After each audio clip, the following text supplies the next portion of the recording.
You are all welcome to this event. Because of time constraint, let me apologize for not starting as scheduled. You all understand what happens in Nigeria when it comes to power supply. That's what we're trying to fix. And we thank God that we are back on track to get this event commenced. On that note, permit me to call on the online one of our sponsors, our partners, in the person of Johnny Coates, to give also a remark, an opening remark to this event. Johnny Coates is also is from Asabaro, one of the partners in this program today. Thank you. Hopefully you can all hear me well. If not, somebody give me a shout. Thank you all for turning out today. As you're all aware, you're going to hear a lot about preprints. If you don't know what they are, you're about to know very much what they are. If you do have some knowledge, hopefully we can build on that a little bit.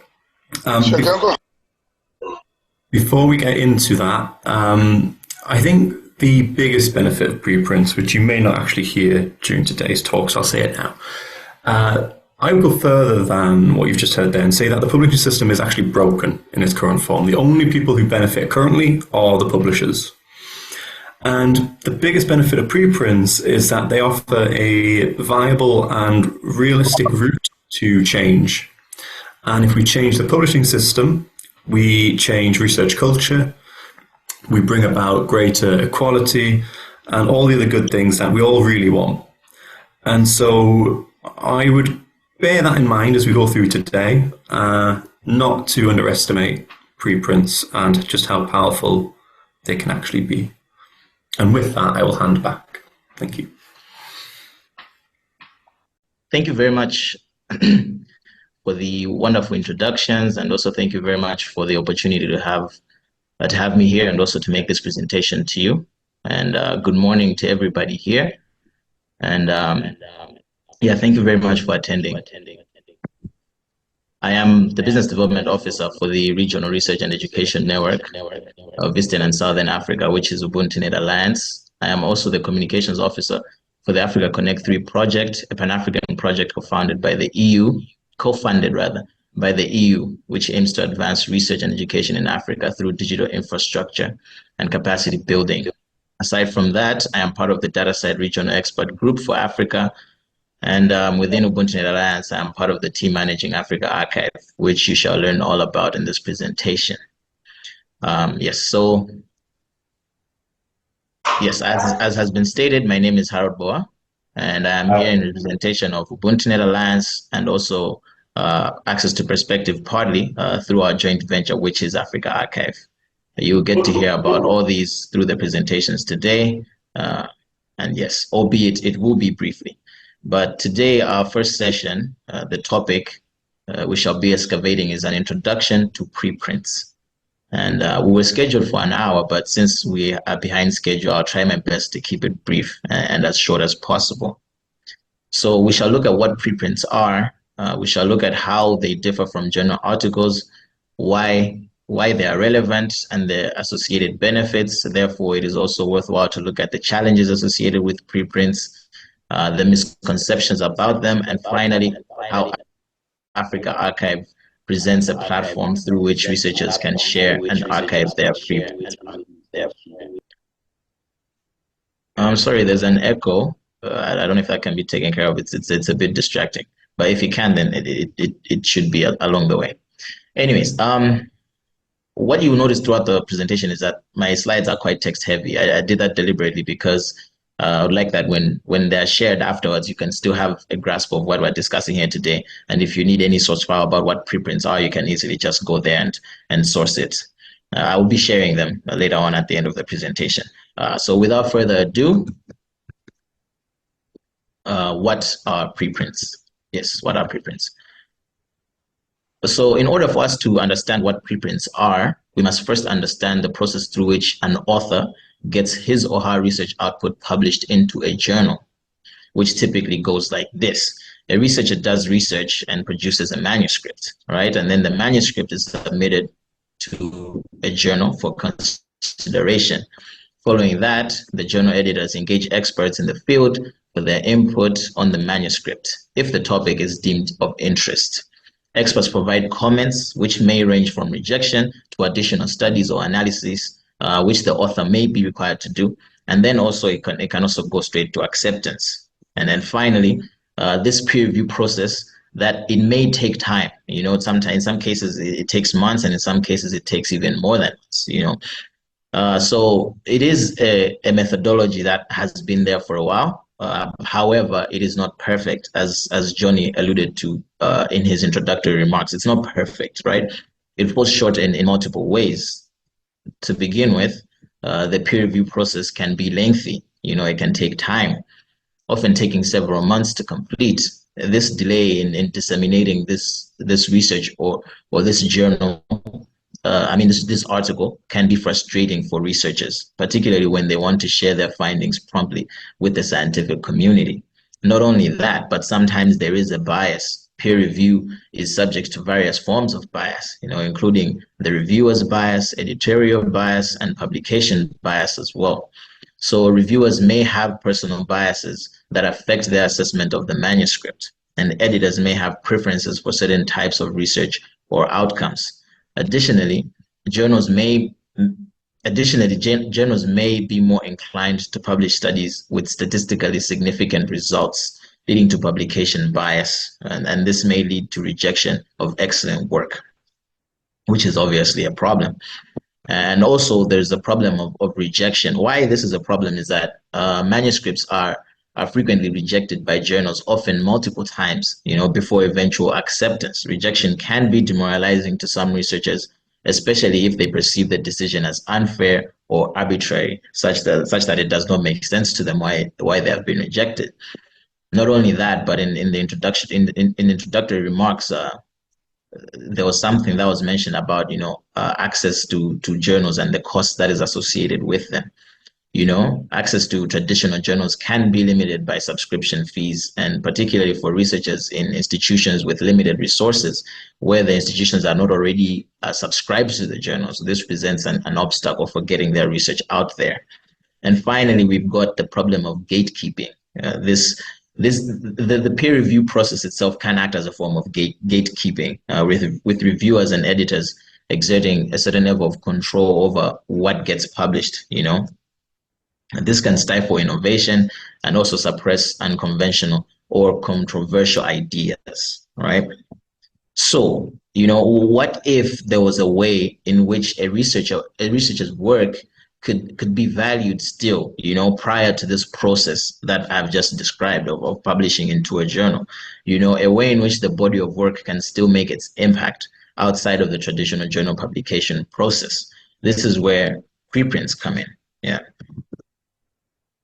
So preprints, from the process we've just described, we can define a preprint as a scholarly paper that precedes the formal process followed of peer review and publication in academic journals. Emphasis on the word formal process. So preprints can take multiple forms, as you can see on your screen, including early drafts, prior to submission to any journal, usually as a means of seeking early feedback from the research community or early dissemination. They can also be a post-submission to journals. They can also be submitted as a post-submission to journals. So you have already submitted your manuscript to a journal, but you also want the preprint out there. You want your work out there. So it can be submitted as a post-submission. As the researcher awaits the manuscripts to be peer-reviewed by journals. So this enables the researcher to share their work quickly, without waiting for the peer review process, which can sometimes take a long time, as we have already discussed. And also the preprint can take the form of a revision or an update. Authors may share updated versions of their manuscripts or even articles that have already been published in journals. Sometimes there's a need to refine certain parts that the researcher may want to do, and so a preprint can be shared as to fulfill that purpose, as a revision or as an update. So moving on to how the preprints differ from your typical journal article, right? So the first thing is the publication status itself. So preprints are preliminary versions of research papers that have not yet undergone formal peer review. Again, emphasis on the word formal peer review by a journal, right? Whereas a journal article has been peer reviewed formally and revised and accepted for publication in a specific academic journal. So that is the first marked difference. The second difference is the peer review itself. Peer review, I mean, preprints undergo minimal review as compared to the formal review process that is conducted by journals. That's not to say that they don't undergo any review at all, which we shall go into as we progress as part of the presentation. I'll tackle that. But then the review itself is different. While authors may seek feedback from colleagues or mentors before posting a preprint, the content has not been evaluated by external experts in the field, like in the way with journal articles. Whereas, with journal articles, they undergo rigorous peer reviews by experts in the field before being accepted for publication. Another difference is the accessibility itself. So preprints are freely accessible to anyone with an internet connection and can be downloaded and read without subscription or payment. So automatically you are looking at a much wider audience which can access your preprint. Your journal articles, on the other hand, especially those published in subscription-based journals, may be behind paywalls, right, limiting access to those without institutional subscriptions or financial resources. And moving on from that, the citation and recognition of them also differs. While preprints can be cited in scholarly publications, they may not carry the same level of academic recognition or credibility as peer-reviewed journal articles, which is something I think when Johnny was saying that the system currently is broken, I think these are the parts that he was referring to, that if we change the system and brought more emphasis on preprints, things like this can be sorted. So that goes without saying, however, that currently the journal articles are considered the gold standard for scholarly communication and are often used as a measure of academic productivity and impact. So therefore, citing the journal article may mean greater credibility. So this slide in itself may have exposed us to some of the comparative advantages and disadvantages of preprints, right? Which we can sense when we view them in relation to journal articles, right? But then let's dig a little deeper to find out exactly why we are concerned about preprints, why they are relevant, what are the benefits, So let's move on from preprints versus journal articles into why preprints are relevant, right? So, like I said, by now, you must have picked up a few points, right, on why preprints can be beneficial to the research and education community. But then, let's articulate it further, right?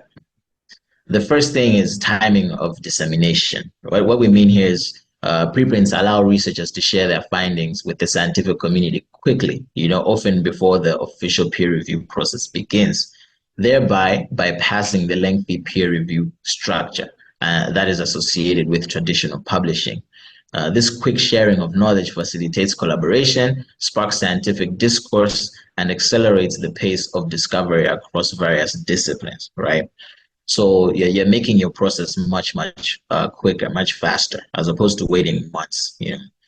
The second relevance or benefit that we have with preprints is accessibility. As I mentioned, right, preprints are freely accessible to anyone with an internet connection and can be downloaded and read without subscription or payment, which is as opposed to what I said with the journal articles, especially those that are behind payment walls.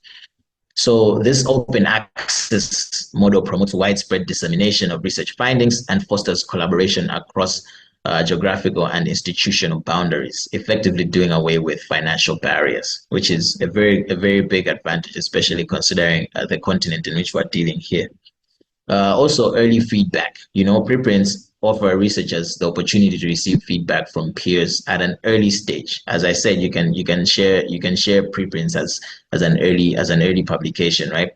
So and this facilitates iterative improvements to your work, and probably some reconsiderations that you can take. So yeah, this open peer review process enhances the rigor and quality of research outcomes, ultimately contributing to the advancement of scientific knowledge. Not only that, but then the preprints are also addressing the urgent issues, are also important for addressing urgent issues and public health emergencies. I mean, look no further than COVID-19 to understand that research during health emergencies must be as quick as it is accurate, right? So preprints can be particularly valuable during public health emergencies or other urgent situations where timely dissemination of research findings is critical. So by bypassing the lengthy peer review process, preprints allow researchers to share important findings quickly, potentially informing public health policies and interventions. So this is a very, very important benefit, right? Furthermore, preprints are also important in establishing priority and priority of discovery. What this means is posting a preprint establishes a public record for the research findings and the associated date of submission. So this can be important for establishing priority of discovery and ensuring that credit is given to the researchers who first reported the findings. Sometimes we'll look into this. This has to do with the issues of scooping and stuff like that. But we shall look into that, which is something that is usually a concern. But we shall decipher that later, or rather debunk it later in the presentation. And also, finally, preprints are relevant in that they're important for exploring controversial and speculative ideas. Like I said, sometimes with journal articles, there are some biases that are involved. So if you, let's say, publish a controversial research, there may be some challenges. Preprints provide a solution to that, in that the platforms for researchers to preprints provide a platform for researchers to explore speculative or controversial ideas that may not be suitable for publication in traditional journals. This can encourage innovation and creativity in research by allowing scientists to share preliminary findings and hypotheses without fear of rejection or criticism, both of which have the potential to hinder research and its impact. So multiple benefits, right? Here we've listed 6, but I'm sure throughout the workshop you'll be able to find out even more benefits that other presenters will be able to bring to light. But in the way of an introduction, let's just remain with these. But then obviously nothing is 100% perfect. There are some challenges that are associated with preprints. So it's only right that we also have a look at that. So yes, challenges associated with preprints. So the first one, right? There's a lack of formal peer review. Also emphasis on the word formal. What we mean here is that we cannot ignore this, right? Preprints do bypass the traditional peer review process, right? Which serves as a high level, as a very strict quality control mechanism, for assessing the validity and reliability of research findings. So it's like a double-edged sword almost, in that it's an advantage when you consider other factors like speed and dissemination, but also it can, in the current structure of things, it can be viewed as a disadvantage when you consider different factors.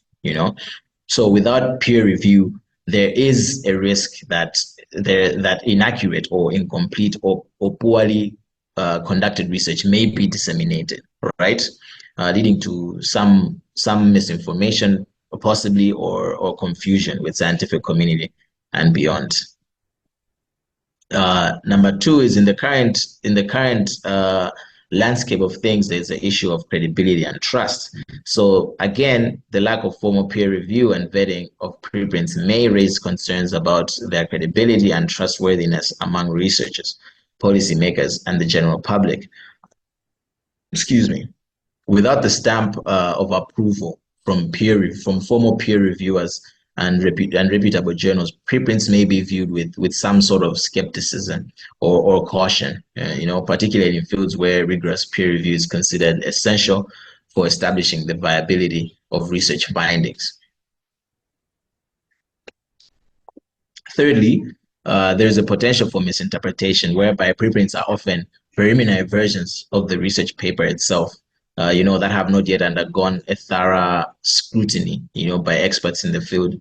So the findings presented in preprints may be subject to change or revision, based on feedback received during the peer review process. That's usually in the case where, let's say it's a post-submission preprint where the manuscript has already been submitted. So then the manuscript has already been submitted to a journal article. So then after review, there may be some changes that might come or might follow later on. And also there may be a risk of delayed publication in the journals. There are some journals that have policies that discourage or prohibit the submission of manuscripts that have not been previously posted as preprints, or rather that have been previously posted as preprints. As a result, researchers who choose to share their work as preprints may face delays or barriers when submitting their manuscripts to journals for formal peer review and publication. And this can prolong the time it takes for their research to be officially published and recognized within the academic community. So examples of such journals, maybe just to highlight this point a bit, there's the Cell Press journals, Cell Press, which publishes several high impact journals in the life sciences, including Cell Stem, Cell, and Molecular Cell. And also there are nature journals. They discourage it, the submission of preprints, but in many cases they do consider submissions that have been previously posted on recognized preprint servers, which shall be discussed later on in the workshop by another presenter. But authors must disclose this information during the submission process itself, that we submitted a preprint of this on this recognized preprint server. The journal Science, that is published by the AAAS, that's the American Association for the Advancement of Science. Just like the nature journals as well, they do discourage it, but then they also consider those who already submitted preprints, as long as they disclose that information, during the submission process. And also there's the Journal for American Medical Association, which is JAMA, JAMA, who prefer that authors do not post their manuscripts as preprints before submission. And also there's the New England Journal of Medicine. Most of these, I think it's an issue of reputation. They want to maintain their reputable nature, and so they have all these regulations towards the preprint submission of manuscripts as preprints before they are submitted for consideration to a journal article. But we can jump into that later, perhaps, if other people want to know more about that. And also there are some ethical and legal considerations. There are some ethical and legal considerations. So preprints raise various ethical and legal considerations, including issues related to patient privacy, intellectual property rights, conflicts of interest, and compliance with journal policies. Researchers must carefully consider these factors when deciding whether to share their work as preprints and how to manage potential risks and responsibilities associated with early dissemination of research findings. So, for those of whom preprints are a new idea, we have looked at several aspects thus far. There must be certain concerns, also within the community of people who already are familiar with preprints. There are some misconceptions. For example, we can look at them here, myths associated with preprints, that people may be concerned with. The first one is that preprints are low quality or unreliable. So one common misconception is that this, that the preprints are completely not trustworthy, because they haven't been formally peer reviewed. But then even though it's true that the formal peer review has not taken place, that takes place using the journal article publishing process, right? The preprint servers have their own screening processes, right? They have their own screening processes that ensure that the submissions meet basic standards. So it's not true that a preprint is just published the way, or rather there's no level of control, or there's no level of screening, or there's no level of review, right? The preprint servers do offer a certain level of review, and also most preprint servers also undergo a post-publication peer review, where they critique, where they critiqued and commented on by the broader scientific community. That's the preprints themselves. So that is not particularly true. That there is no whatever. The quality is very low. And also not only that, another common misconception is that preprints lead to scooping of research. So there's a concern among researchers that posting a preprint could lead to their work being scooped by competitors who might rush to publish similar findings in peer-reviewed journals. So while this may be a valid concern in some competitive fields, studies have shown that the benefits of early dissemination through preprints often outweigh the risks of being scooped, right? So and not only that, but then preprints come with a timestamp, so it provides an evidence of the priority for the author that, okay, so there's a timestamp here, so this research was first done by this particular researcher and not the scooper. So maybe for those who are not aware of what scooping is in an academic research context, it refers to a situation where one researcher or a research group publishes a finding or result that are very similar or the same as those of another researcher or group. But then the second party's work is published later, it came later. So essentially the second party has scooped, that is the term that is used, So this may result in, lots of opportunities and, someone trying to claim the work of another person. And also finally, there's a misconception that preprints bypass the peer review process entirely. Like I alluded to in the first point, while they are not formally peer reviewed before being posted, they often do undergo through thorough peer review during the subsequent journal submission processes. And many journals welcome submissions that have been previously posted as preprints, and may even consider reviewer comments and discussions that took place on preprint servers. Just as well, preprint servers do have screening processes, like I mentioned, and also a certain level of review process that takes place. So now that we have seen what preprints are and we understand the role that they play in research, and also we understand the benefits that they have, we understand the challenges that are associated with them. And we have addressed some concerns in the way of some myths and misconceptions. Let's now look at a platform let's now look at a solution now for those who want to submit preprints themselves. So I think at this point we can have a look at what Africa Archive is. So like I mentioned, I'm here in representation of Ubuntu Net Alliance and Access to Perspective in the way of Africa Archive, as a joint venture in which Ubuntu Net Alliance and Africa and Access to Perspectives are carrying out together. All right. So Africa Archive, right? What is it? Yeah. So Africa Archive is an open access repository for African research outputs. It is a platform where African researchers can share their preprints, postprints, conference posters, and other scholarly works across various disciplines. So the aim is to increase the visibility and accessibility of research from and about Africa, as well as foster collaboration among researchers on the continent and globally. So Africa Archive is part of a larger open science movement promoting transparency, inclusivity, and the democratization of knowledge. So the platform itself was founded by Access to Perspectives and is currently being hosted by Ubuntu Net Alliance. Previously, it was hosted on multiple repositories, including Zenodo, PubPub, Figshare, Science Open, etc. So for those who may not be aware, maybe let me just do a brief introduction of Ubuntu Net Alliance. So we are the equivalent of WACREN, which you may be more familiar with because that's the regional research and education network of Western and Central Africa. So and WACREN member, I think the Nigerian WACREN member is EcoConnect, which I think you may be aware of as well. So but then just like WACREN, we provide resources for research and education through national research and education networks, which are called in abbreviation NRENs. So these are mostly recognized as ministries in charge of higher education in their respective countries. So that's who we work through, providing resources for research and education. Primarily, the main resource that we provide is internet connectivity. And on top of the internet connectivity itself, we we provide value-added services that are built on the internet connectivity itself, or rather that make use of the internet connectivity itself.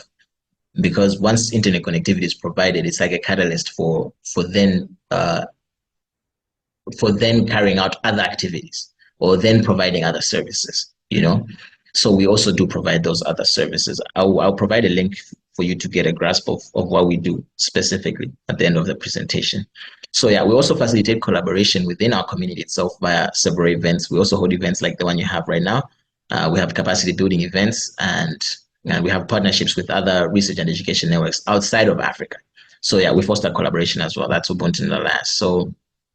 So from that introduction of Ubuntu in Alliance, you can see that we are perfectly positioned to host a platform such as Africa Archive, you know, an open access repository for African research, right? Because we have got the knowledge of the African community itself. So we are able to then tailor or to then provide significant input into how Africa Archive can best meet the needs of the African community, right? As an African open access repository. So, you know, just as well, it's always good to have an on-continent solution for an on-continent issue, if you would like. Anyways, moving on. What are Africa Archive features? So yeah, like I said, Africa Archive is a platform where you can be able to submit your preprints. So that's why we're looking at Africa Archive. Some of the features that make Africa Archive interesting is that it has two main integrations, right? That give it multiple features. So the first integration that it has is that of digital object identifiers, or what are abbreviated as DOIs. These are persistent identifiers that are assigned to research output. You know, so they're persistent in that when you assign a DOI to a research output, let's say an article or a dissertation, and then you store it on a repository online, even if you change the repository in which it is stored, right, the DOI itself will remain the same. So it is completely persistent, you know. So DOIs, they also boost discoverability. You know, they're interoperable in the same way that we have integrated it to the Africa Archive itself. So it's interoperable. They have multiple advantages. But then through UbuntuNet Alliance, through UbuntuNet Alliance's membership to DataCite, who is the provider of DOIs, the Africa Archive platform itself has automatically assigns, you know, DOIs to content that is submitted. So if you were to submit your preprint, it will automatically assign a DOI to it free of charge, which is free of charge to you and has been subsidized, of course, by UbuntuNet Alliance, because we understand that the African community itself is, you know, there are several challenges which often include financial challenges as well. So yeah, free of charge to the preprint, a DOI is assigned. And if the content itself already has a DOI and you would like to put it on Africa Archive because of Africa Archive's wide dissemination network, you know, there is an option that allows you to integrate the DOI that the preprint already has. So it does not ostracize against documents that already have the DOI. So moving on, the platform has also integrated ORCID. So some of you may be familiar with ORCID. It's a persistent identifier for researchers, right?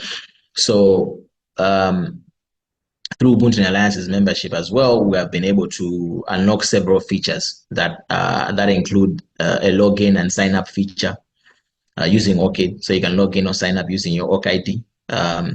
You can also look up an author during the item submission process itself.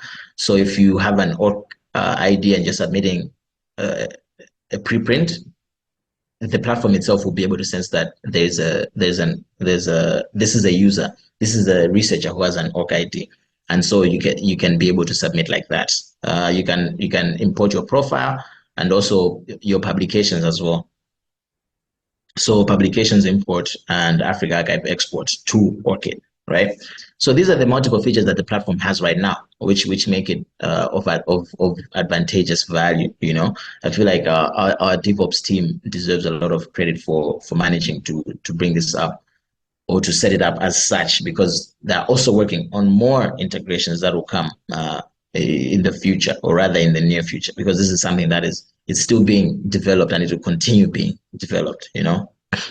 So on Africa Archive itself, there are multiple repositories, including the general repository, which is the repository in which I'm sure you can be able to share your preprints, you know. So this is the repository that is open to anyone who wants to store their research that is Africa based, right? It's open to anyone. You can store it there. It'll get a DOI, and it will be persistent, and it will be archived there, you know. So through that, you're getting visibility, you're getting access to openness, you know, free of charge, and also openness in the sense that it's disseminated to a large number of people, free of charge to them as well. You know, you're getting collaboration. It is going to be preserved there through the DOI, and also you're promoting, you know, your local initiative itself, you know. So I feel like that also deserves to be mentioned. So you can submit your preprint through the general repository. So I'll share all these resources. They'll come on your screen at the end of the presentation. Just as well, there are other repositories, including the UbuntuNet Alliance repository. We also store our own documents, our own public documents that would like people to be able to access. We also store them there, including conference papers from our previous conferences that date back as far as 2010. Yeah, we store our own documents there as well. And right now there's a repository for the harmonization, quality assurance, and accreditation in Africa, which is HQAAA. Yeah, that is an organization which we have a repository for, or a community for. And then also we are currently migrating the content that was hosted in the various repositories that were Africa Archive before it was hosted by UbuntuNet Alliance. So that's the Zonodos and the fixtures will be mirroring them onto Africa Archive. And the goal is that we should establish communities and repositories for universities in Africa, for research institutions in Africa, you know. So then you have got a repository which would be managed by the research institution itself, but then due to the usability and the features that Africa Archive has, you have got an openness, you know, you have got better discoverability. You have got, you are doing away with for those who do not have repositories already, you're doing away with the need for the structure of having, of hosting, et cetera, et cetera. So it has all these advantages, and you're boosting your discoverability, which I think should be emphasized, because most universities, they have their research output, let's say in their e-repository, it's one document that has several publications, you know, which makes it very difficult for those searching on Google to find that specific publication, because it comes within that document, you see. So in Africa Archive, you can be able to have each publication as its own document. So you're boosting your own researchers' discoverability, which is a very, very big bonus. So you can be able to view the repository itself using the link that is on your screen there, and you can just scan it.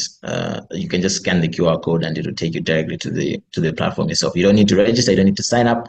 It is open. You can be able to view, and you can be able to appreciate what we're talking about. So yes, with that being said, I apologize if I was in a rush, but as I said, I was trying to fit everything that I had to talk about within the time that we had, due to the delay that we had in the starting process. But then if you wish to appreciate UbuntuNet Alliance, that's the link, that's the QR code, same with access to perspectives. I encourage you to appreciate Africa Archive itself as a platform which you can submit your preprints to. And just as well, we have got an open science webinar which we're currently running. You can be able to appreciate it, and I invite you to take part in this. It's delving into the various ways in which we can make research output more open and more findable in Africa. Right, so it's a webinar series. It's running. It's about 2 each month, and there are some this month as well happening. So you are also welcome to attend that. With that being said, I think let me stop there, and then hand it back to the organizers to open up the floor. I will be sharing the link to this presentation, which is also stored on Africa Archive, in the chat for everyone to appreciate. So yeah, with that being said, thank you very much. Okay, so very much continue on from where Harold just left things. I'm going to talk about how you can engage more with preprints. And we will start actually with how to post a preprint. If you do have any questions, because I'll try and run through this quick enough to get back on time. If you have any questions, post them in the chat. If you've got in the room, we will have a Q&A session this afternoon. So please do write down your questions. If you want a copy of these slides, you can scan the QR code here, share it around everyone afterwards anyway. If you have any questions to me, you can find me on all the social medias, or you can email me. I'm pretty responsive. Things are a little bit crazy at the moment, so it might be a delayed response, but I will get back to you if you have any questions. So before we get into the talk, I just want to tell you a little bit. So we are a non-profit organization. We're actually based in San Francisco in the US, although I'm based in London in the UK. And our entire mission is to effectively promote the productive use of preprints in the life sciences. We do this through a variety of different means. We have a fellows program, we do talks, we engage people at meetings, we develop our own meetings and working groups, and we interact with everyone who's part of this process to try and bring things towards the preprint route. And so today we are going to cover how to choose a server. We will go over different ways that you can engage with preprints outside of actually posting your own preprint. And we'll also spend a little bit of time just talking about the resources that Acer Bio has and the things we can provide to help people with preprint adoption. This is a nice little infographic that gives you a quick overview of things you can do depending on how much time you have. So if you've not got a lot of time, just tweeting about a preprint, just doing a bit of social media around preprints is a really good way of getting started and getting involved. If you have a bit more time, then actually reading preprints, get preprints a bit more normalized.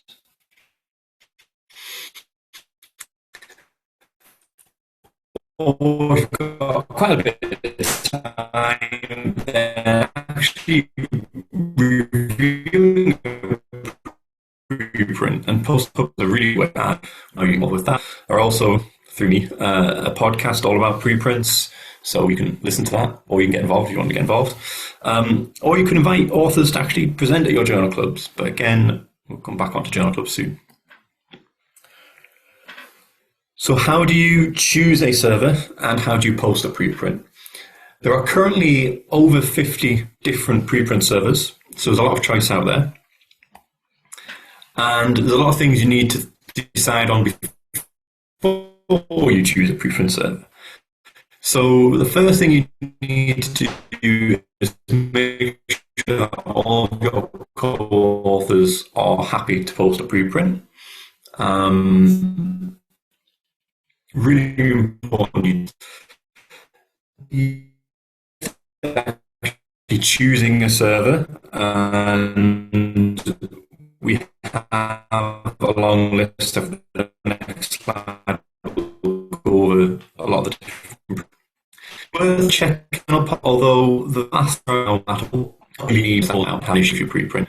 There was a question about posting a preprint after it's been accepted in a journal. The vast majority of preprint servers won't allow you to do that. You need to post a preprint before it is accepted at a journal. You can do that whilst you, at the same time as submitting to a journal or before submitting to a journal, but the majority of servers will not allow you to post a preprint afterwards. You also need to pick an appropriate license, and I've got a couple of slides about licensing coming up. And then preparing your manuscript. Now, most people will post a preprint at the same time as they submit to their first journal of choice.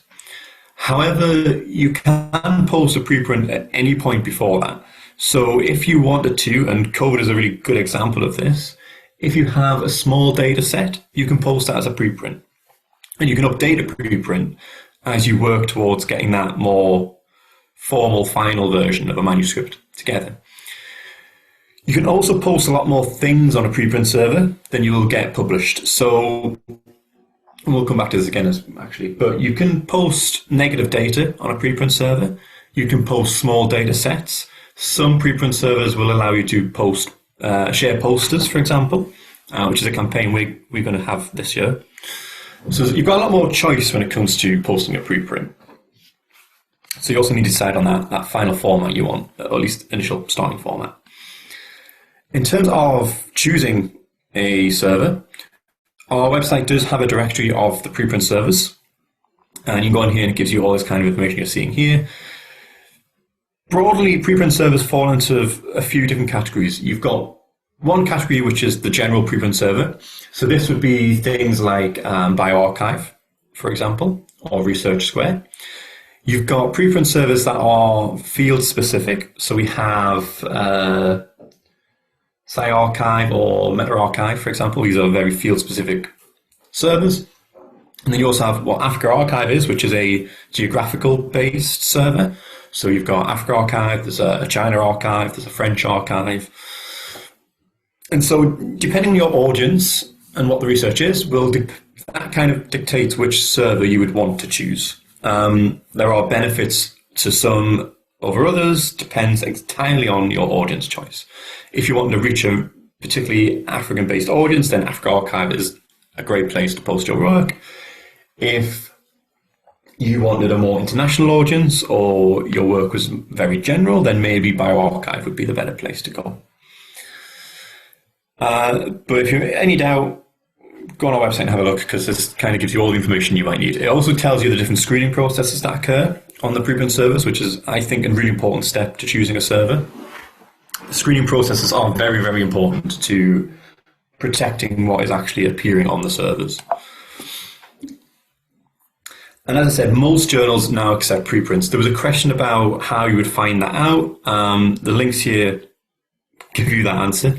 If you have a server and so if you have a journal in mind and you don't know what their policy is, most journal websites have something written down around preprints now, but there's also this database here that you can go and have a look at, and there's a Wikipedia page that you can also have a look at.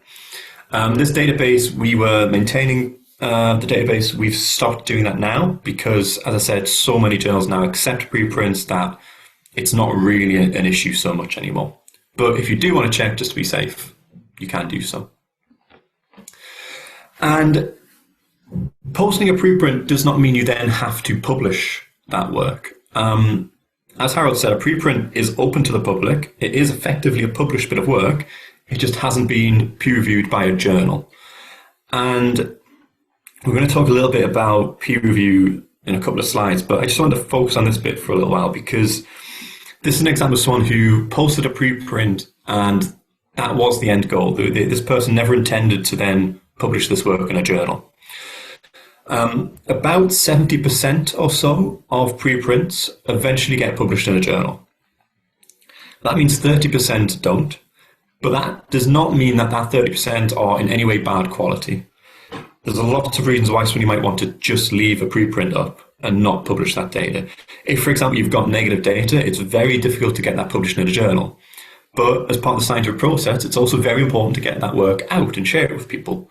And preprints are a really good way of sharing that sort of negative data, or maybe you just don't want to pay all that money to publish in a journal. And you don't have to, you can just leave it as a preprint. There is also, we did a podcast episode with Stefano talking all about this. So I said most preprints go on to get published at a journal. It's about 70%, but this does have pretty big geographical disparities. There's a lot of missing data on this, I should say, but you can see that most cases where preprints actually get published, the highest rates are the US and Western Europe and Australia. And the lower income countries generally have more trouble getting preprints published in a journal. And that is because journals are charging ridiculous fees at the moment, so this makes total sense. There is a shift away from all of that now, so hopefully we will start to see article processing charges disappear, although I'm not too sure how quickly that will happen. And I talked about the quality of preprints. So this is a study that looked at reporting quality between preprints and their peer-reviewed versions that have been published. And reporting quality are things like the inclusion of a appropriate method sections, data availability statements, those kind of things. And this we found that there's a very, very small change between the preprint and peer-reviewed versions of articles. So the peer-reviewed version has a higher quality reporting, but it's a very small difference, about 5% difference, which is tiny. Quality is one thing, but what about the actual content of the preprint? This is something we looked at, and it's something other people have looked at. I dropped a link in the chat earlier on about an opinion piece I wrote around this, which has some more links out to other articles.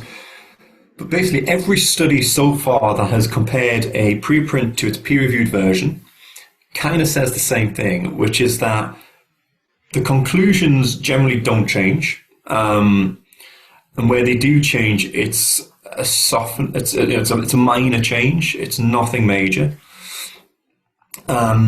And this isn't just the key conclusions, but this is also things like confidence intervals, for example. When a preprint appears, those confidence intervals are very slightly larger than they are in the published version. The point of this is to say that, firstly, preprints are generally high quality or rather the same quality as peer-reviewed papers are. And the other point to this slide really is that we need to have a conversation about what peer review is doing, because it's not doing a lot, but it is costing a lot and it's taking a lot of time to do. And this is another thing that preprints really allow us to kind of move away from and focus a bit more on the science.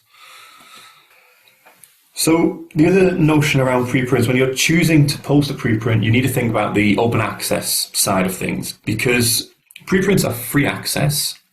They are not automatically open access. Open access all depends on the license you choose when you post a preprint. And so this is something that confuses a lot of people because the license choices, as you can see, are quite varied. Some preprint servers don't give you a choice, and they will automatically post your work as CC BY. Now, this is the best license to choose. This is the license that allows anyone to use your work, but they must provide credit when they do so. There are other license options available. The worst thing you can do is actually not choose a license. But it's really important to understand these licenses, and if you need this, we have a link to this on our website. And it's important to make sure all your co-authors agree on the license choice.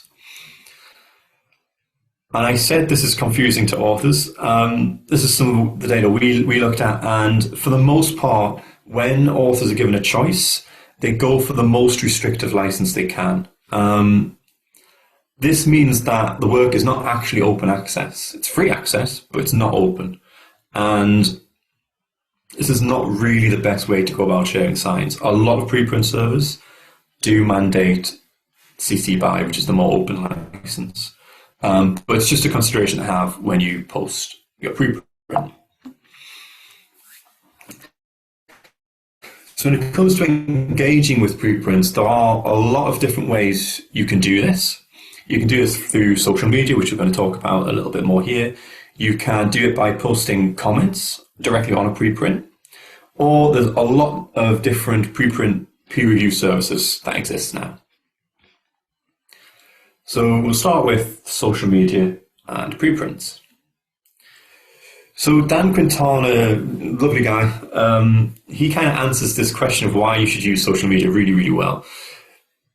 Preprints are a great leveler in science. They take away the impact factor, which is a horrible metric to use. It's very flawed. And they put the focus back on science. And that's hugely beneficial for early career scientists or for scientists who don't necessarily have a big famous name. And social media kind of shares that trait a little bit, because social media is great for getting your work out there. You don't need to be famous. You don't need to have a famous mentor, and you don't need to win through this peer review lottery. You can just share it. And if you can get a following on social media, your work will get more attention.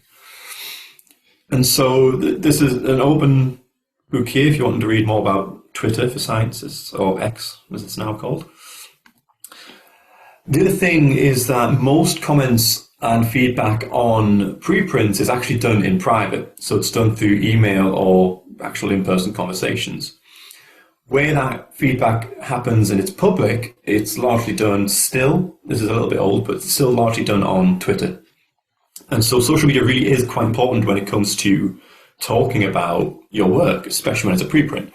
And bioRxiv in particular has this great little toolbar that's attached to all their preprints.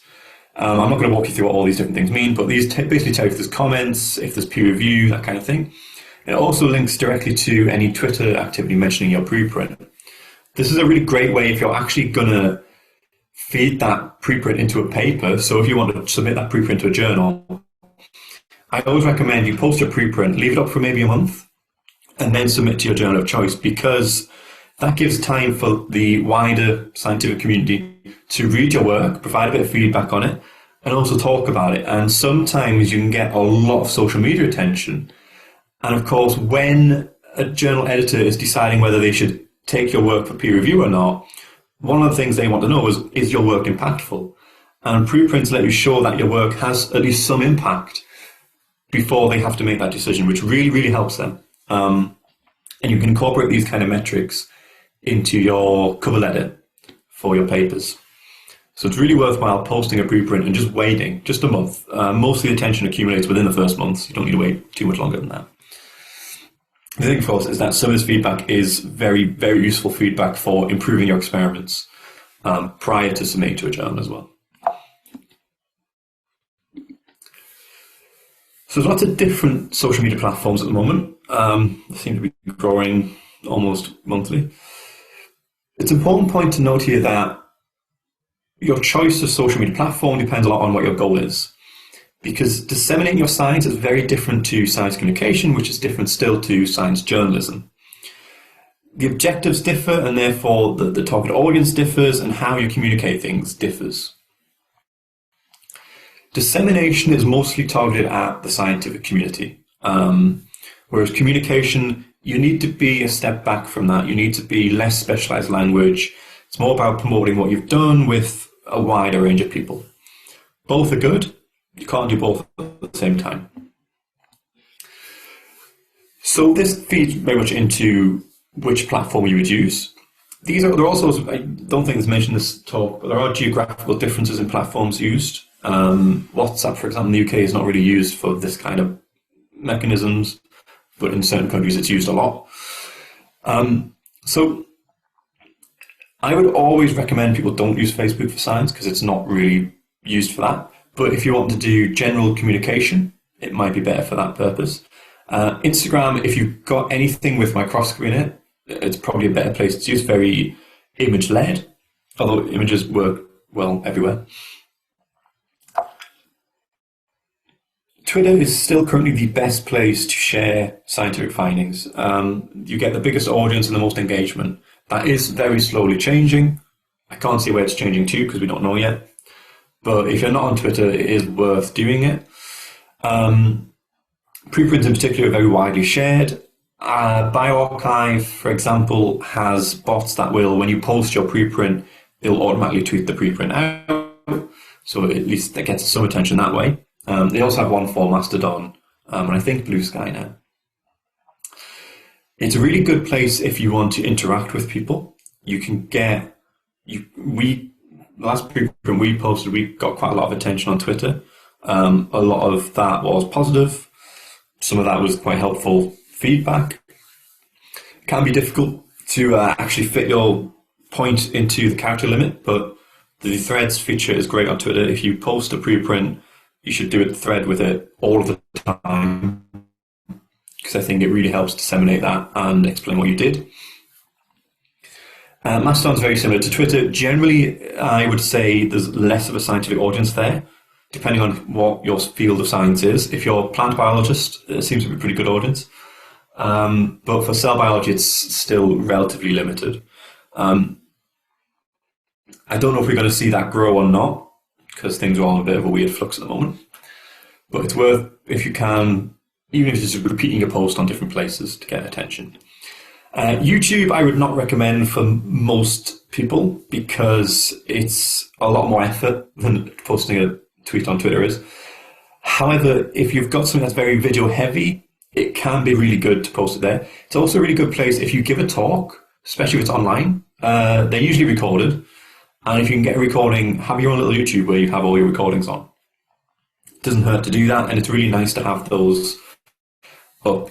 One thing bioRxiv, I keep going back to bioRxiv, but one thing they are currently doing is if you present your work at a conference, a limited number of conferences, but if you present your work at a conference and it's a preprint and that is recorded, they are now able to link those directly to the preprint, which is a nice little step to see.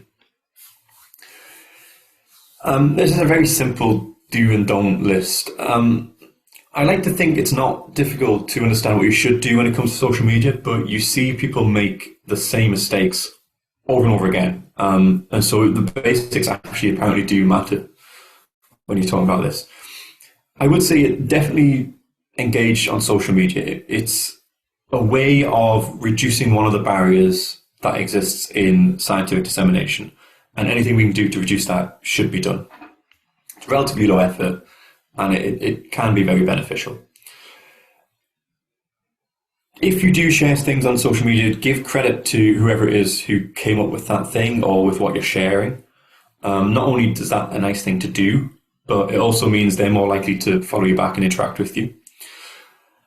It's nice to show what you do just on a day-to-day basis. Don't just be about the science. I think it's really important to engage with people on a human level, especially when it comes to academia, because it's so tied up with where you publish and how famous you are, that it detracts from the fact that we're all humans, and that's the important bit here, not where you publish or how famous you are. That is irrelevant. Actually, I would say conversely, the more famous you get, the worse your science tends to be. Engage with various different accounts to talk about your field. You can't just post things next to people to engage. You've got to go out and actively engage with other people. It's a really good place still for job opportunities. But whenever you do post, really put thought into your audience and how you engage with people. Definitely do not get aggressive or interpersonal attacks. It's just not worth it. Don't spread anything that is fake news, bad science, misinformation. If you do that, the scientific community takes note, and it is not good for your career. By all means, provide a dissenting opinion on things, but if you're not able to back things up with solid evidence, you're probably not on the route. Like I said, definitely show a human side, but also keep things professional, which feeds into the other two there. I wouldn't overdo it. All the social medias have algorithms that if you just post too much, they will put you down the list of things that people will see. So don't post too much, don't overdo it, little bits. Our code of conduct wouldn't allow this anyway, but do not engage with any kind of discriminatory exchanges. It's not worth it. And we don't need any more of that in the world. And the other thing that I add here is don't step beyond your expertise without acknowledging where your limitations are. We saw this a lot during COVID, where at the start it was all physicists coming forward and pretending they were immunologists. If you don't know what you're talking about, say so. It never hurts to say where your limits are. And actually, by saying where your limits are, it makes people trust you more.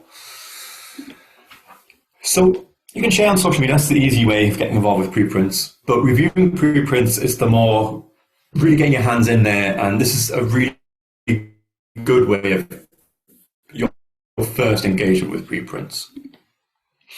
The feedback ecosystem for preprints is actually quite big now. This is not a comprehensive slide. There are, I think it's over 35 different feedback initiatives around preprints now. And some of these feed into various different discovery mechanisms. Society is probably one you may not have heard of, but it's probably the biggest player at the moment in this. Also a lovely team and part of eLife. So when you engage with preprints, you've got a lot of choice with how you might want to do that and how you might want to provide feedback. This ranges from social media posts or sort of more free-form minimalist feedback, right up to what you would consider a proper journal-like peer review.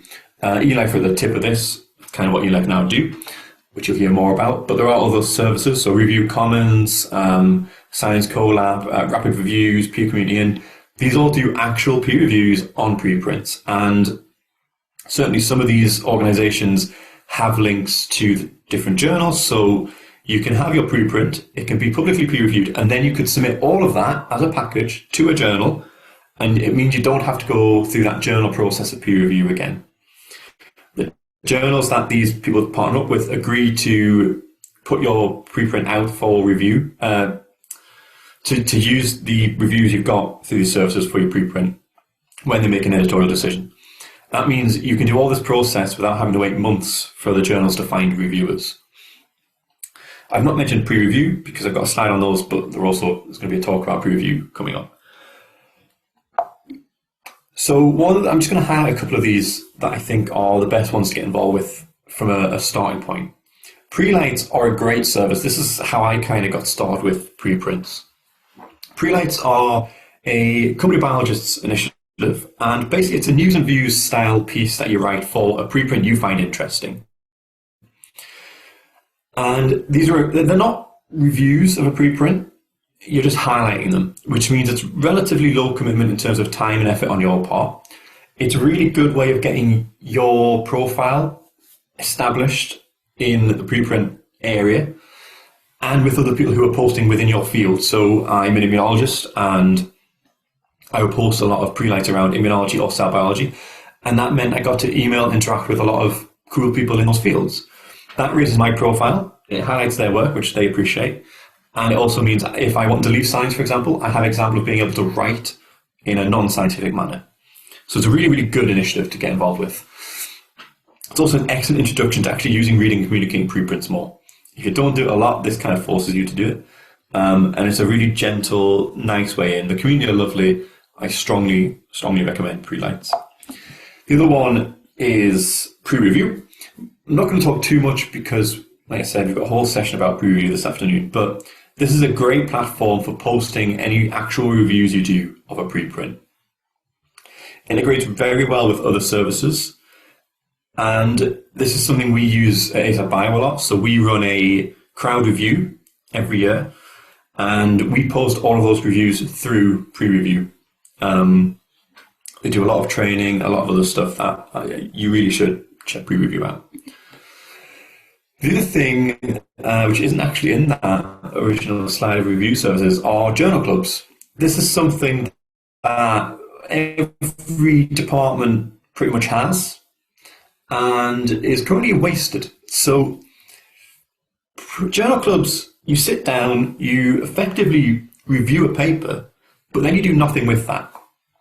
And so I'm going to come back to this one towards the end of this slide, this talk, but it's a really good way of actually getting involved with posting reviews of preprints and doing all those things I've already said, but actually improving the system a little bit, because now you're posting your reviews, feedback is going directly to the authors, and they can actually act on it instead of this thing happening in a closed room that no one else hears about. If you use preprints in your journal clubs, that journal club is now the actual forefront of science. There's about 6 months delay between preprint and publication. Depends on the journals. That means if you review preprints, you're as at the forefront of science as you can possibly get without reviewing like someone's talk, which is very difficult to do. Gives you an opportunity to interact with preprint authors. It's also a really good way of actually actively learning the process of peer review. A lot of journal clubs I've been part of claim they teach students how to do peer review, but they don't. They just leave it to the students to do whatever it is they do. By using preprints, by doing a peer review and posting that and engaging with the authors, you actually learn the process. So we have a fellows program that runs every year. The current deadline this year is the 18th of March. So if you want to apply, you've got a week still to apply. And this is where we give you structured training program on everything to do with preprints. Part of this year, there is a mandatory, if you join the program, you will have to give a talk around preprints. You have to create a slide deck and give a local talk. And then there's also a second track for people who are interested where you do a project related to preprints. If you're interested, you can ask me more and I can give you more information on that. Or go to the website where it has the information.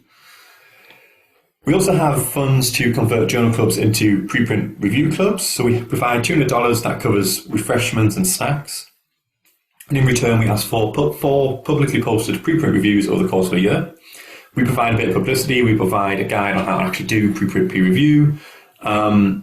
We've funded 3 of those. We've only just launched this. We've funded 3 journal clubs so far. If you want to apply, the link is there. And we also have a fund for providing community projects. So this is how we funded this workshop today. This is up to $1,000 depending on what you need to do, and this can be for podcasts. This is how the Preprint in Motion podcast is funded. It can be peer review training courses. It could be workshops, as this one is today. It could be preprint review groups. It's very broad. If you want to apply for this or if you want to ask more questions, get in touch. But there's a link here. And finally, you can also book time to chat with me if you want to talk about preprints. I'm always happy to give talks about preprints to the different audiences. I'm happy to discuss any collaborations or joint activities, or just answer questions about how we can better get preprints adopted in various different places. I think that's my last slide. So if you want the slides, they are available here. Thank you to all our board members and the limited ASAP staff currently. If you do have any questions, find me on social media or feel free to email me questions. There is a Q&A session this afternoon that I'm also part of, so you can also ask me directly there. Thank you. Yeah. So thank you for having me here today. It's very good to be in person with people again. My name is Godwins Omochekwa, and from eLife, which is a publisher or a journal, if you use the traditional name, that is based in the UK, in Cambridge. eLife is a non-profit organization. It was set up in 2012 to challenge the traditional model of publishing, which we have heard a bit about this morning from Harold Boa from UbuntuNet. So I will try not to repeat things. We have a Q&A at the end, so I'll be happy to answer any questions for anything that has been missed out. So eLife is looking at how to address the limitations of the current publishing system and introduced a new model of publishing last year. But prior to that, in 2021, we as a journal started accepting only preprint for submission. Or if you submit to us, like someone said earlier, I don't think that they were talking about us, but if you submit to eLife, we also put your research article as a preprint while we review it. So this system is why the title of my slide is called Evolution of Publishing. Publishing ranges from the time you submit or post your article as a preprint to the end outcome when you have it as a published article.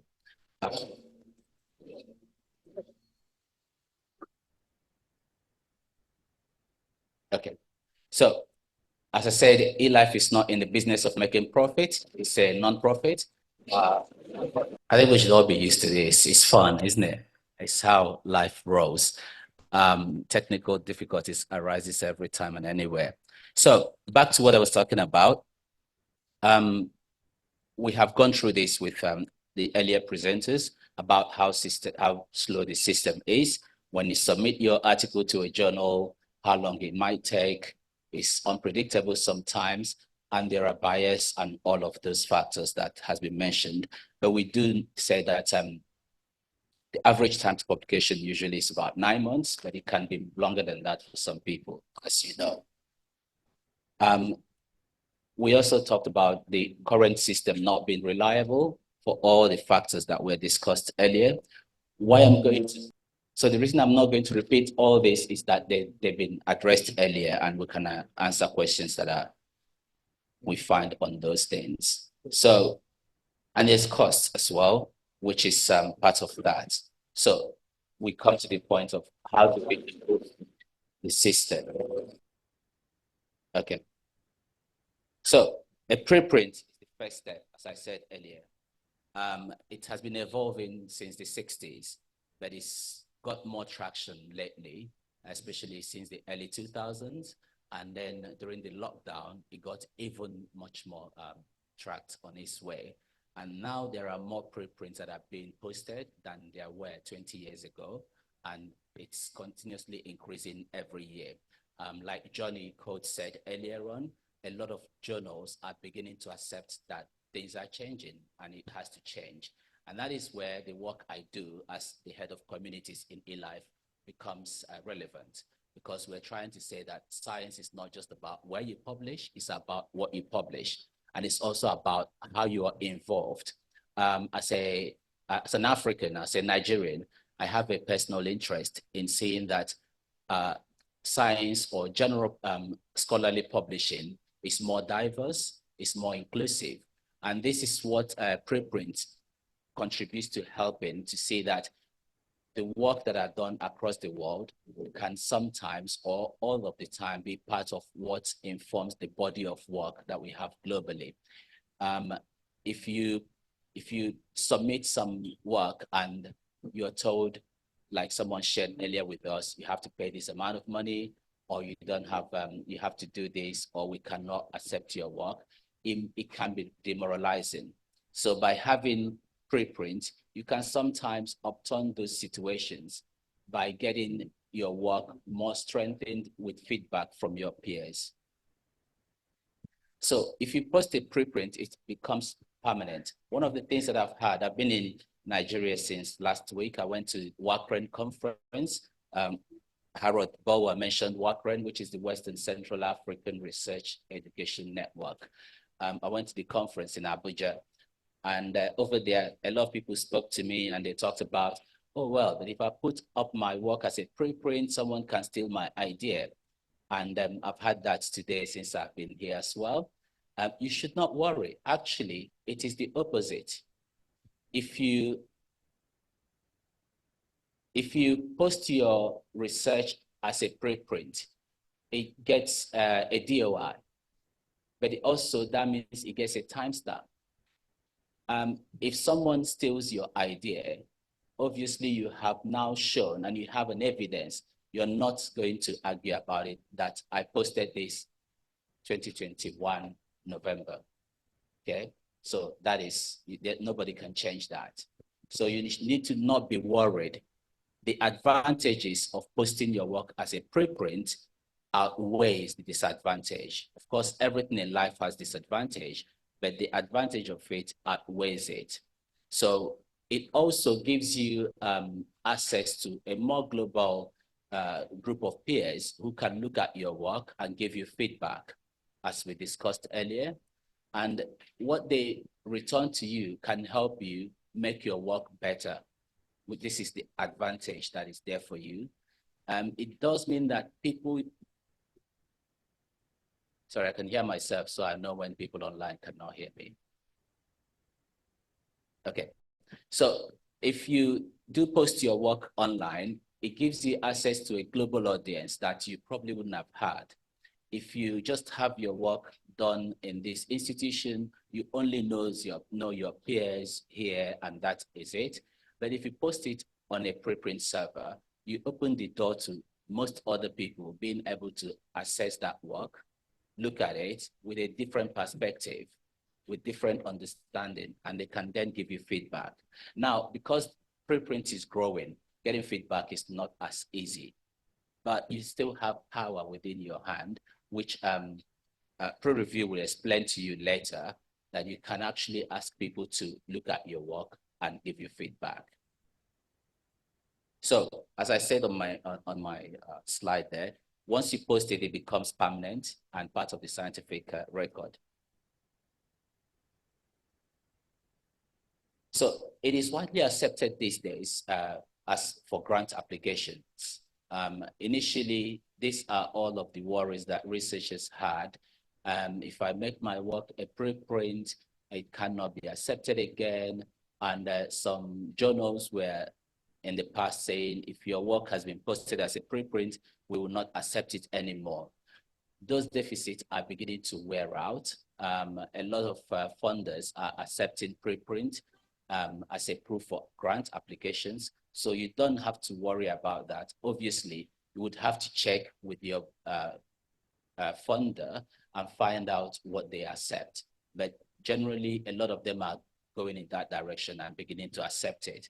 And some states are making some policies that are quite encouraging towards this.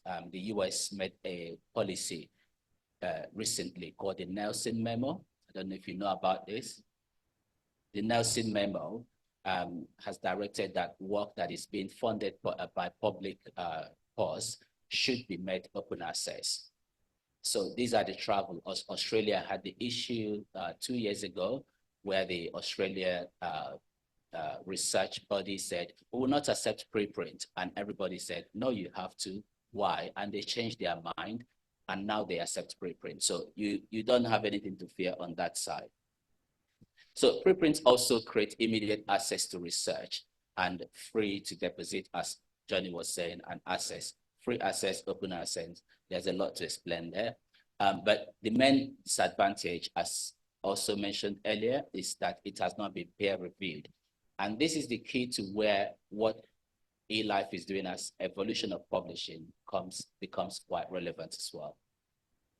So this is what we try to do and say the criteria for a better model that we see now is faster. From the time you submit your work to the time it gets peer reviewed should be faster than it normally is. It should be good for science. It should give you control as an author, and it should be very transparent. So I'll leave that on the screen for a little while. These are the key elements that changes the game. As you know, if you submit your work in a traditional system, let's assume we're not talking about preprint, you just submit your work. The journal takes it from you, it's embargoed. Nobody sees it. They do the peer review, and we're talking about a successful process here. They do the peer review, they approve your work, it's published. You have no say in this process at all. You do not see who reviewed your work, you don't know what they said.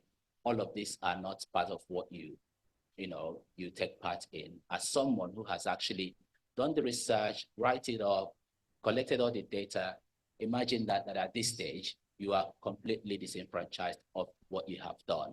And then we go further to saying that work then goes into a paywall system where you have to now subscribe to see the final output. But the new system we are proposing, and which a lot of, not just eLife, a lot of other journals are joining us in this game, is a system that says it has to be more transparent, it has to be open. You as the author needs to be part of the process, and you need to be able to know to some extent what is going on and be given feedback.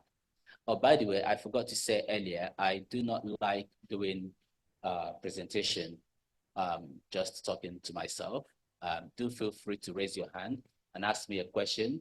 I may answer it, or I would say I'll get to that at the end, but please do feel free. Otherwise, I feel lonely in the room. Does anyone have a question so far? I'm not looking online. If someone is looking, and let me know. Okay, right. So this is the criteria we are proposing for this. Okay. So these are new publishing.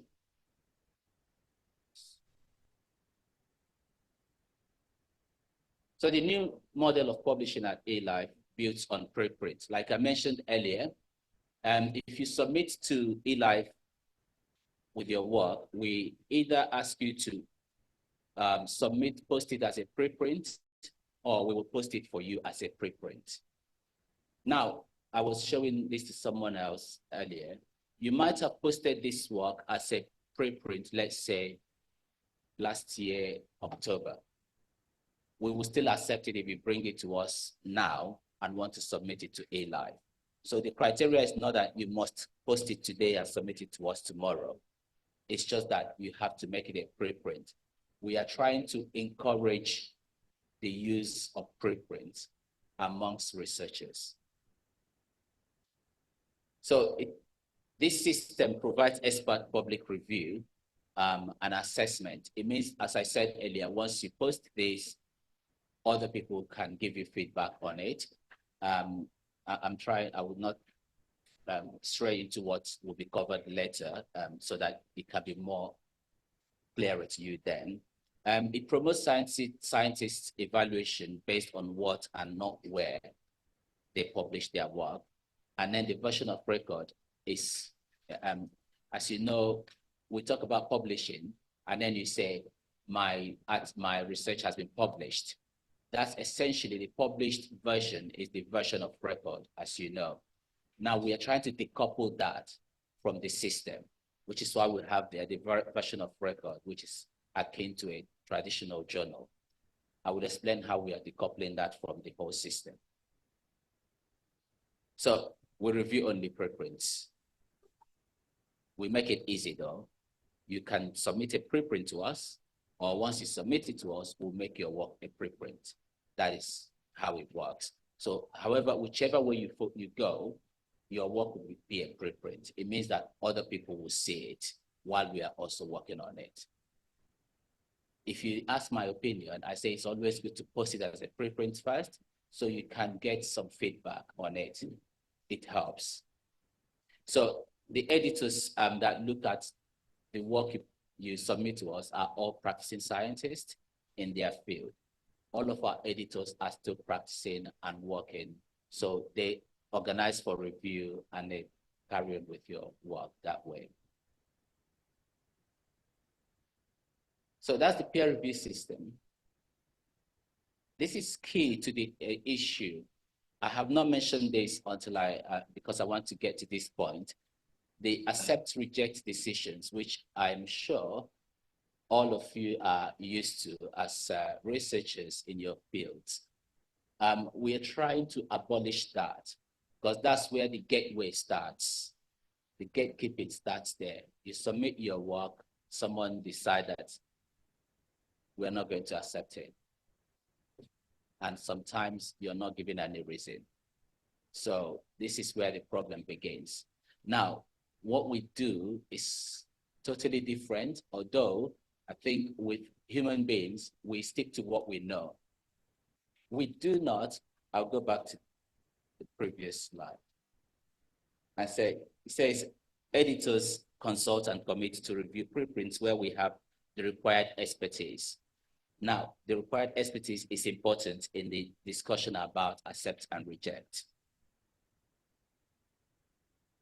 So in this system, if you submit a work to us, we look at it and decide, do we have the expertise to produce, to review this work and give you a quality review? Because our review is what we call consultative review. So we want to be sure that we can do your work justice. We do not reject your work on the conclusion that it is not good. It's simply either there's no capacity or there's no expertise to deal with it. We can't just take it away from you, store it somewhere for 1 year, and they say to you, well, we can't really deal with this, without telling you why. The reason we do it is just this. So the editors can write in consultative public reviews and what we call e-life assessments. And it summarizes what they have read through your work. They can ask you for more data. They can ask you for more review of your work to do something, to resubmit it again. So here we come to publication, the third step. Before we do this, you can do your corrections, and then we produce what we call the reviewed preprint. We publish this. As you can see, the name still says preprint. This goes back to the issue of preprint disadvantage, which we talked about earlier, saying the disadvantage with preprints is because they are not peer reviewed. With the new system that we use in eLife, we produce a preprint that is peer reviewed. So it is as good as a published work.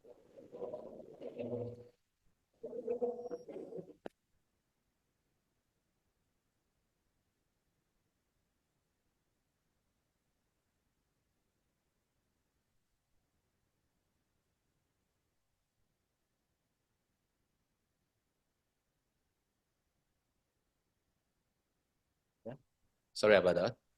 So the reviewed preprint has a citable DOI and includes the paper and e-life assessment and public reviews. We sometimes expose the decision letters as well. But like I said, the consultative review system involves the author. The author will continuously speak to the reviewers and the editors. So some of the letters, if the authors are not happy for it to be published publicly, we do not publish them. But generally we publish, and that goes to the heart of the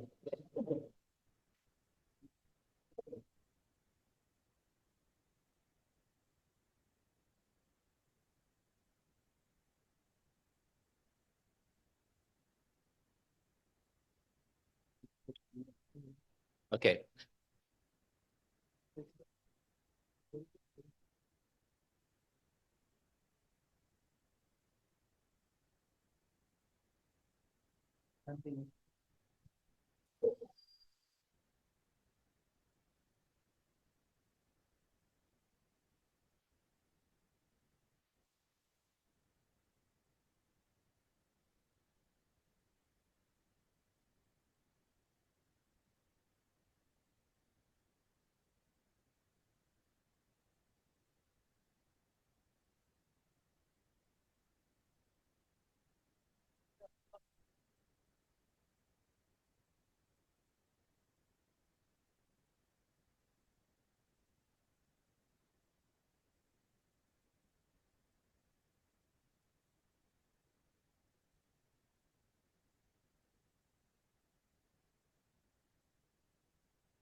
Can they hear me now? Okay, so we can do this way. Yeah? Okay, so as I was saying earlier, so the reviewed preprint, can you hear me over there? Can you hear me? Yeah, good. Let's do it this way. So reviewed preprint has all of the elements of a published article. Why we stop at this point is that, as I was saying earlier, we try to give researchers an authority, a power in this process. It is then up to the researcher. Remember, I talked earlier about version of record, to then declare their work, the reviewed preprint, and they say to us, this article is the one I want to become a version of record. Otherwise, they can say, I really want to go back and work on it again. And as the movement has been going, there are some researchers who are very, very interested in seeing that the system is completely changed, who are now saying, I don't want to make my work a published article. I want to leave it as a reviewed preprint. So producing a peer-reviewed preprint, producing a peer-reviewed preprint gives those authors and those researchers the ability to achieve what they want. And also it gives the ability and authority to those who want to have a published article to also publish their article by them declaring it a version of record. So that's what reviewed preprint is. So we go from preprint at the beginning that we all say it's not perfect because it's not peer reviewed. Now we have a preprint that is fully peer reviewed, and it has all of the elements. It has a citable DOI, so someone can cite the article. And now link that back to the issue of grant application. You can cite your preprint. Other people can cite your preprint. Essentially, it is a full body work that can be used anytime. So this is what we have invented here. Okay. So a reviewed preprint offers researchers an open and transparent way to share their research and receive fair assessment and feedback quickly. These are all of the elements that changes the system. As we say, it's a fair assessment, and it also happens very quickly compared to the old clunky system that we have. Oh yeah, you can see my screen. So when we produce the reviewed preprint, no, on the right-hand side there, some things are blocking it, but at the top of it, it says reviewed preprint, and it shows you that it has been revised by the authors. If you go down in the red box there, you can see that there is a history of your preprint. It says version 2, version 1, and it also shows you that it has been posted to a preprint stamp. So it shows you all of that. So we produce this. Now, the idea here and the system here is that all of these articles are still linked up. So when you have your version 1, which is the one you posted to preprint server first, we review it. If you want to make correction, we have a version 2, like in this case. Sometimes we don't get that. We get 2 versions. Now we have 2 versions of your work. We link all of them. If you go forward to do a version of record, it is still linked to that. So all of this body of work are compressed into one. You have them as a single item. They have a DOI, so they are cited. They are the same work. So the fear of, if I post my preprint, if I have my publication, they are 2 things separate, I cannot find them, has gone, because these are all linked together. And it helps science in general, because those who are looking at your work, whom it may inspire in their own research, can find the process that has gone through in a comprehensive way, rather than just in different patches. I think they can hear me online. Yeah, and everyone here can hear me. Yeah, so hopefully we can avoid those disruptions. Yes, yes. We only work with science. Do you print articles in humanities, education, or you only print articles in science? Yes, eLife is life and medical sciences only. That was the clapping for eLife, since you're not clapping. No, we only publish in sciences. But yeah, we do get this question all the time, and everyone's saying, why not? I think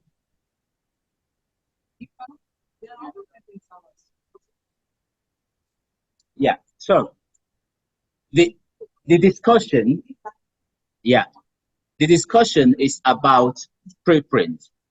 Consider preprint for, it's a scholarly publishing work. It's not just about science. We only publish in science. There are many other journals, even in humanities, who are beginning to accept preprints. So they are there. Journals mostly don't publish everything. Can you not hear me anymore? The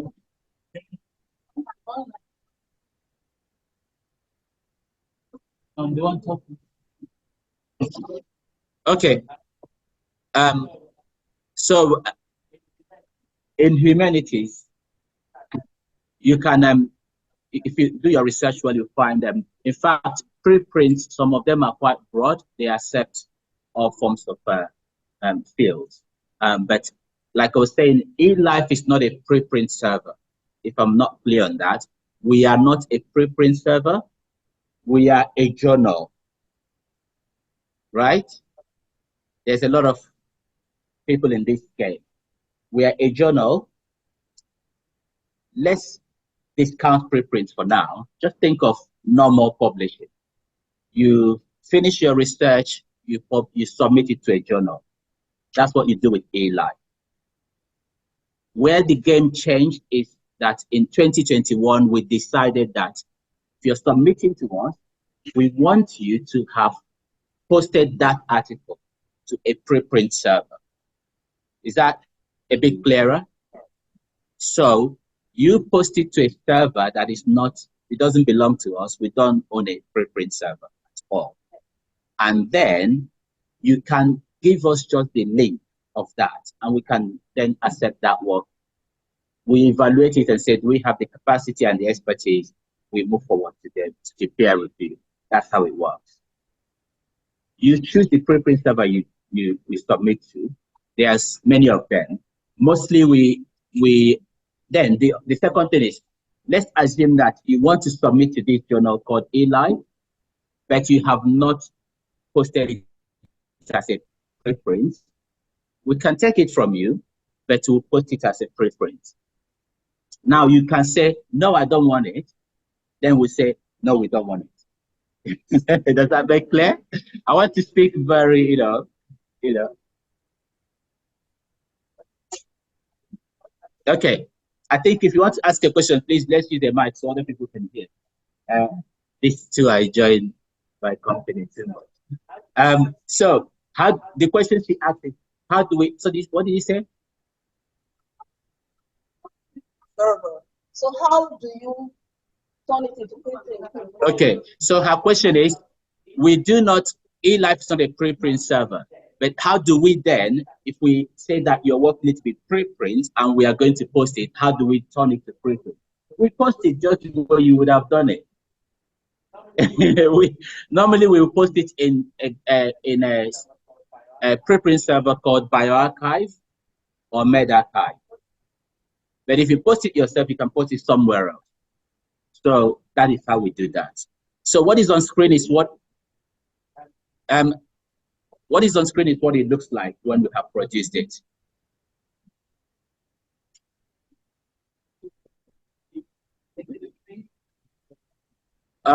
Someone is asking, is it free? Why don't I get there first before we talk about free? You see, this is the question I say I will not be answering. I'll say I may. Okay. Right, so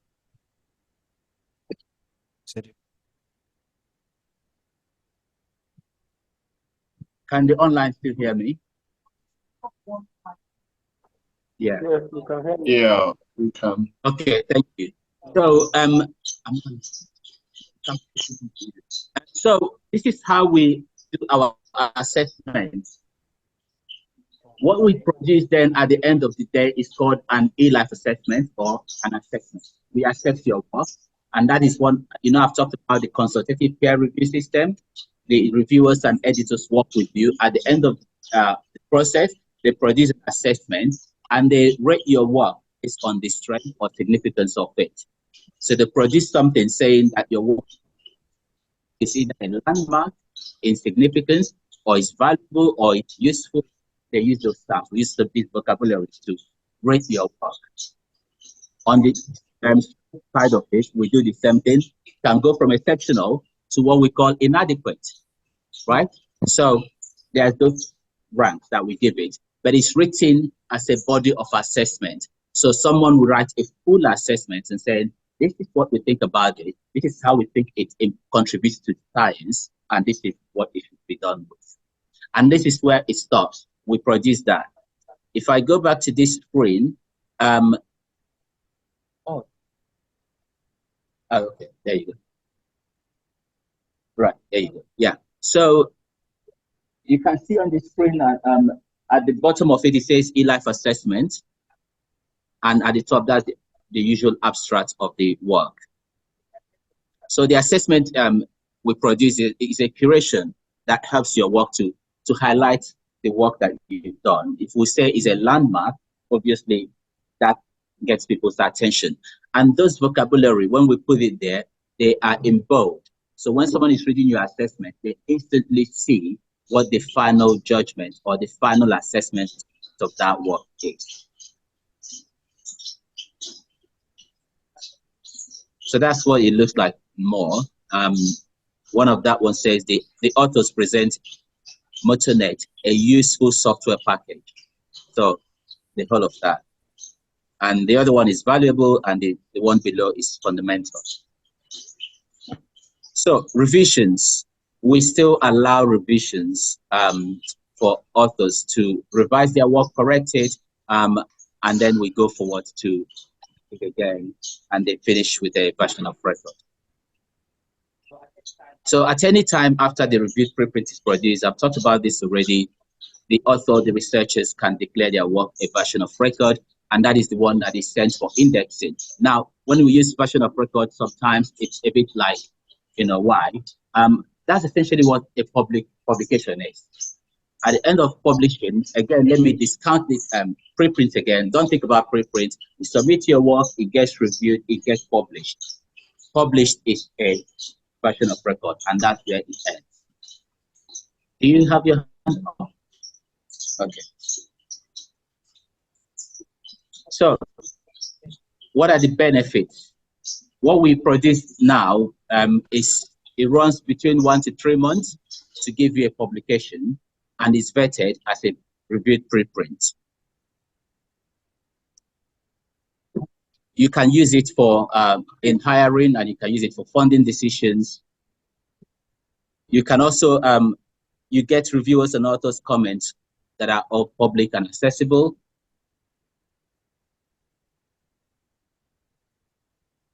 And you have more control as an author.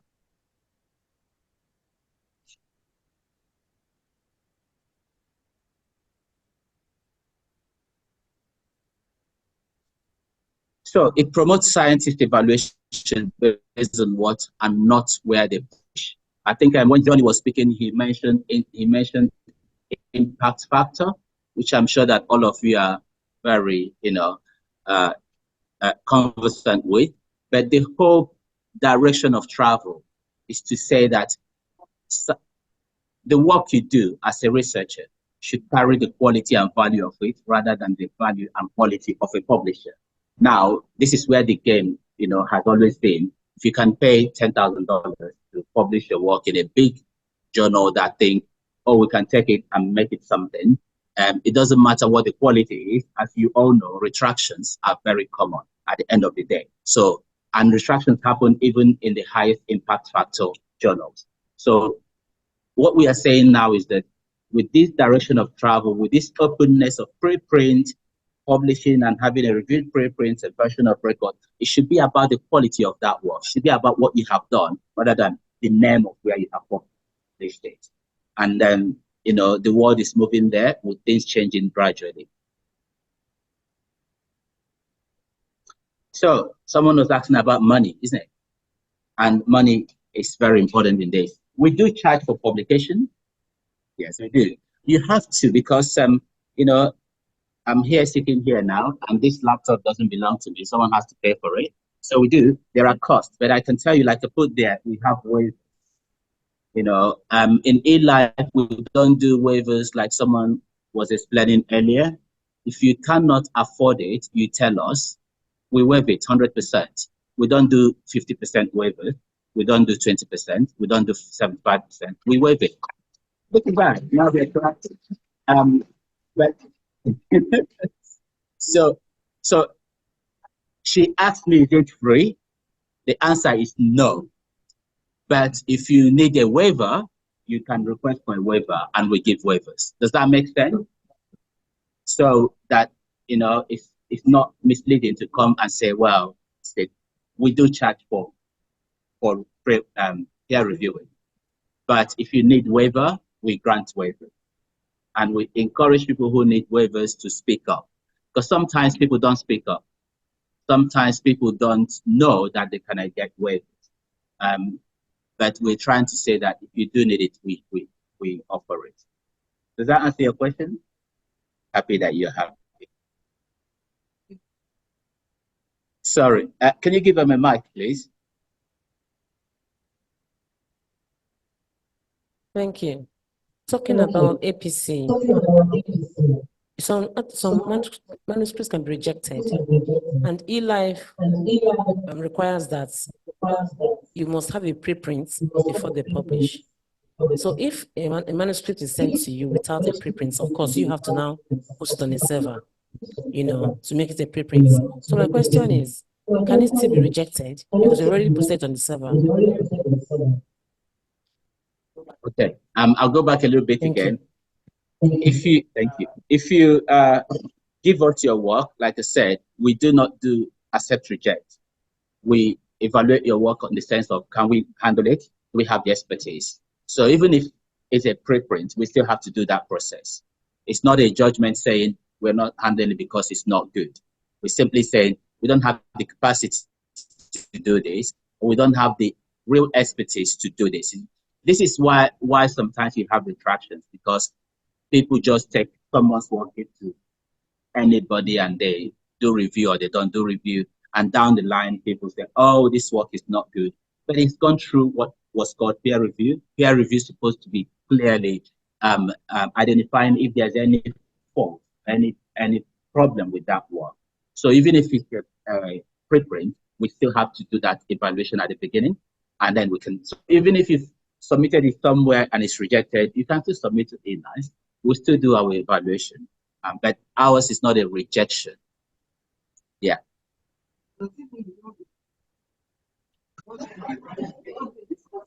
Yes, we do not do. We do not do. eLife does not do accept and reject. I think it's still, like I said earlier, we are creatures of habit. We get used to a term and it sort of, encapsulates other things.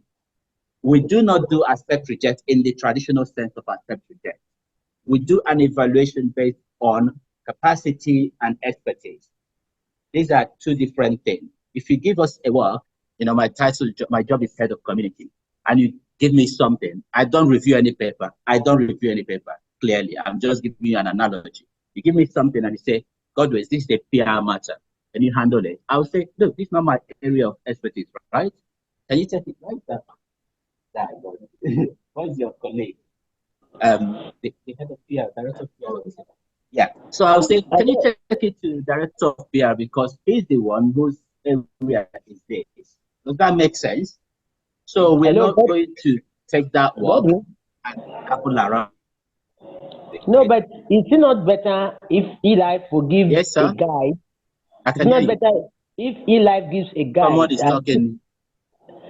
eLife give a guide and say these and these are the area we have expertise. So before you submit any work, you don't wait until the work is submitted. When somebody open your author's guide, they know what you can accept. eLife will give his own author's guide. That is what journal houses do. They give author's guide what they want. Yes, so the question online.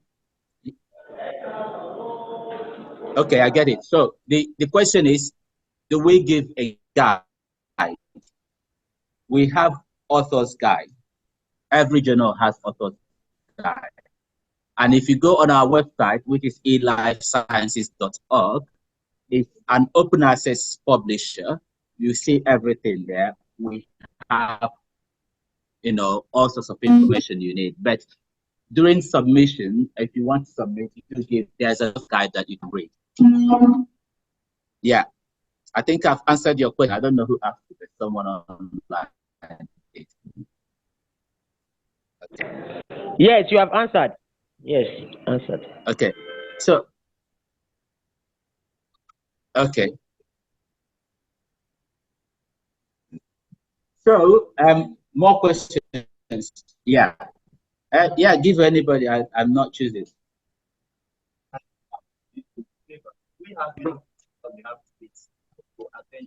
So the question is, do you have criteria to meet for waivers?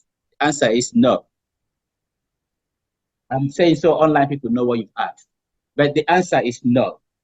Okay. You ask for waiver, you get waiver. That's it. So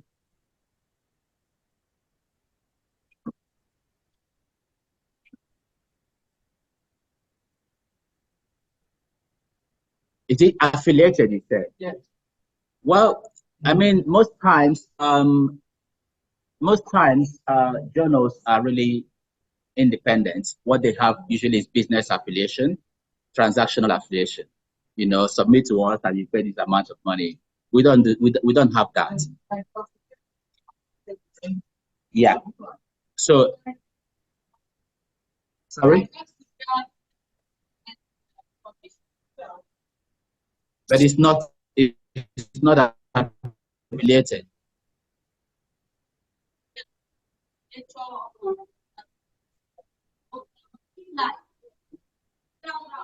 the question that are they affiliated with an institution or? So the question for people online is eLife affiliated to any institution? The answer is journals are not necessarily affiliated. They might have a transactional relationship. So you mentioned Elsevier, Springer Nature, they are all independent journals. They are businesses in their own right. Okay. So, but sometimes we are funded by HHMI, which is Howard Hughes Medical Institute in the US, Planck Institute in Germany, and Wellcome Trust. But funding is that this group founded eLife because they wanted to change. And that is why, talking of money, we only change. Okay, how much does LCVA charge? Who can tell me? How much does LCVA charge? Right. So I'm not going to comment on other.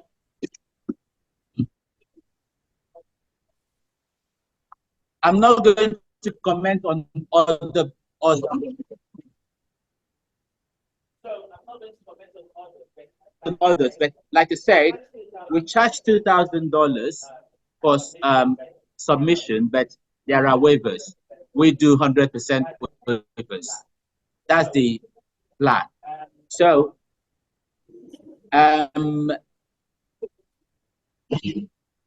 okay. Okay, yeah, we can carry on. The noise has stopped. So, how is this system going? This new system?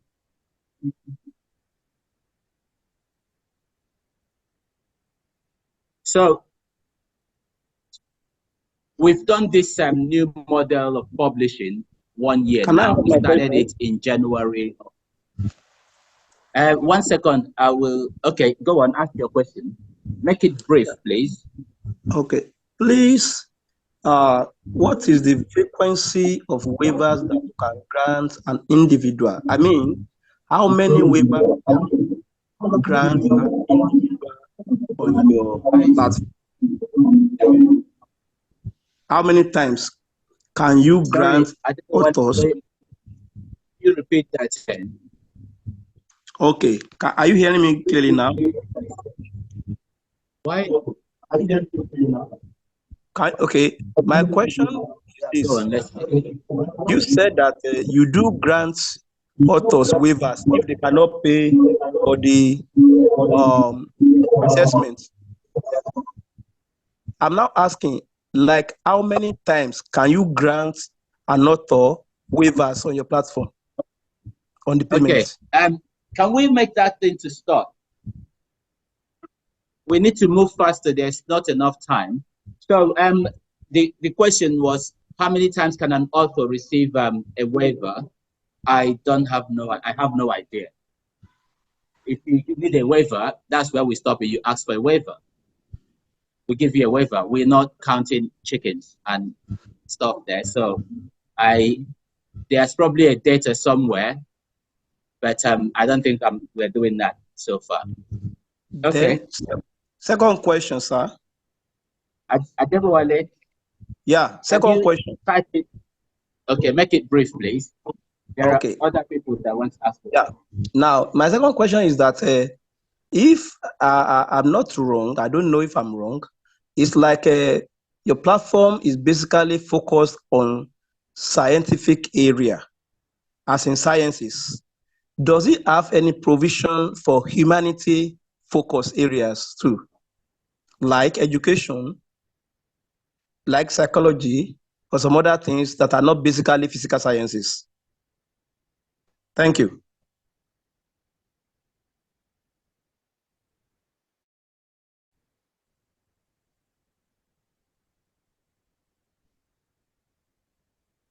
Did you hear me? Oh, the audio is not good. Hello? One of the drive for the preprints is to prevent looking at facts. Most journals people publish in, they're always wanting to know what is the impact factor of the journals before they can put their manuscripts there. Do your own have an impact factor? If not, what happens in an institution where they want to know what the impact factor of a journal is? If it's to be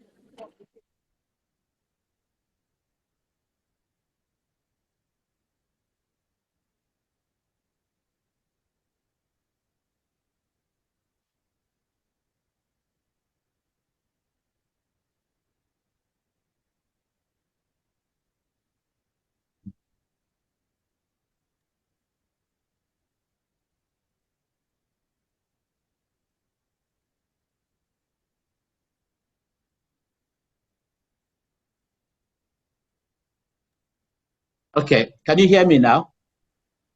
So the question that was asked about impact factor. Yes, I did not say that preprint is about preventing impact factor. That is the end goal. Sorry. Impact factor, as Johnny, I think Johnny addressed that earlier on, is a very flawed metric. So eLife, we probably do have an impact factor. But when eLife was founded, it was made a decision that we don't want to have impact factor. But I think we do have one. However, we don't focus on it, so I don't actually know what it is. And whether we do have it or not is not my business, frankly. So we don't track it. The preprint is not just about stopping impact factor. We need to think that the focus is really about improving research and making it more accessible and making it better quality. That's the primary reasons. But of course, that eventually could lead to the end of impact factor. And a lot of people do want impact factor to end. As you mentioned, sometimes it's part of decision making for tenure and all of that. But I did explain earlier that even now, a lot of funders are going towards accepting preprints. Okay, so impact factor is, in fact, we did say we want to really focus on preprints because it's quite huge. There was a discussion about whether we talk about impact factor, APC, but we want to really focus on preprints. It's important that you understand the preprint ecosystem first and look at it as an independent stuff before you move on to the other, because these other things are really distractions on this side. So, but I'm happy to take questions on that. So this is how it's going. I'm going to rush through this because I don't want us to run out of time, which we are doing already. So we did have a lot of submissions in the first year of it. When we launched it, a lot of people thought, oh, this is so novel. What is it? How is it going to go? But actually, it's doing well. People are submitting to it. Those are the numbers. And these are the highest ranking fields that we've received, the highest 7. But we publish in about 20 fields. These are the highest 7 that we've received papers from. So the public support has come from, University of Cambridge, the Chen Institute, Bill and Melinda Gates. They're all now buying into preprints. HHMI, of course, I mentioned earlier, which is started eLife. So the public support is quite getting stronger and stronger as we go, both at governmental level and within the third sector, the funders. So I wanted to show you this because talking of preprint, how do you get involved in preprint? Johnny has addressed that, and Johnny also mentioned this website, Society. It's when you're doing preprint, it's important, like I said, you put your work out there, but how does other people find it? When they find it and they make a recommendation or feedback, how do you get it? So there's a lot of things that's happening, and there's Hypothesis, which is a website that you can use to annotate preprints.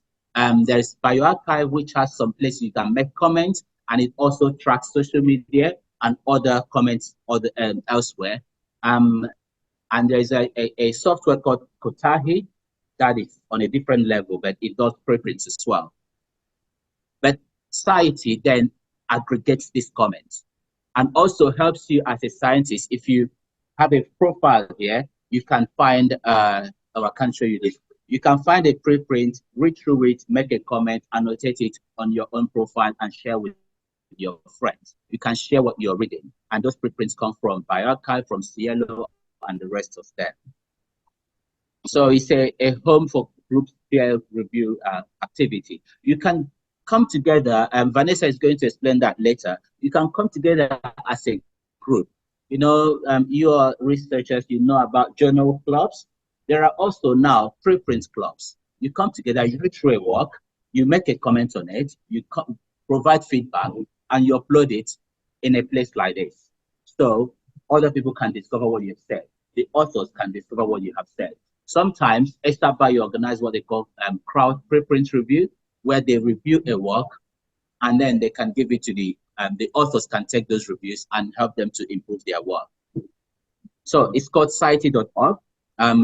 On there you can find annotations. Sometimes someone can read a paragraph or an abstract and make a comment on their profile, or they can read through the whole thing. I keep saying back to Vanessa, pre-review would explain more of this and how it happens.